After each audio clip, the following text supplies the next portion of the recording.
Cornell. She has been covering blocks and blocks of damage, and we appreciate all the extensive coverage and all the footwork that you have been doing this afternoon, Justina.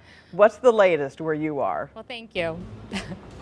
Absolutely. It's definitely been a workout, but it is my neighborhood, so I'm used to walking around here. And right now we're at Vino. We actually have the owner of Vino here, Alex, and he actually saw the storm go by. So Alex, can you explain a little bit about, you were here when the storm hit. Tell us what you saw. What did you observe? Just lots of wind and things started blowing all over the place, and umbrellas were coming up the street, tables were going everywhere, branches were coming down.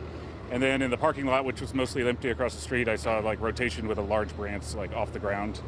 And then our windows started rattling, and it was the first time that I decided I need to go into the basement for safety and everything, and stayed down there for the rest of it. And our power went out, and then came back upstairs to see what we were dealing with over here.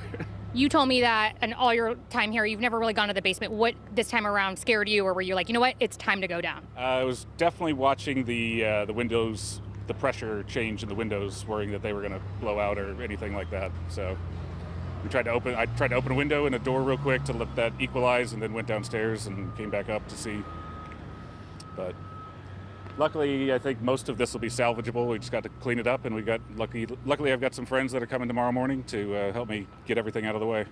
Absolutely. I know, luckily, there's not too much damage out here. We know Kingside Diner up the road on Euclid there, they got the window blown out. But you guys, hopefully, if the power comes back, you plan to open tonight. And if they do, obviously support local if you can. Absolutely. Yeah. We'll have it all cleaned up as much as we can. And if the power comes back on, we'll be open.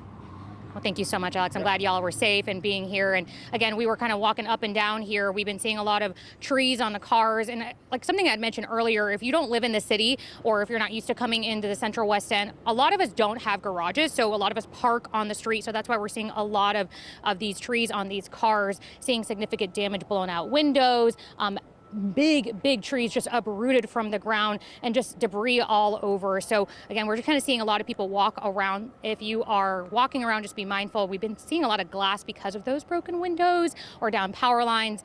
So we just want you all to be mindful as you're walking around. We're going to send it back to you. All right.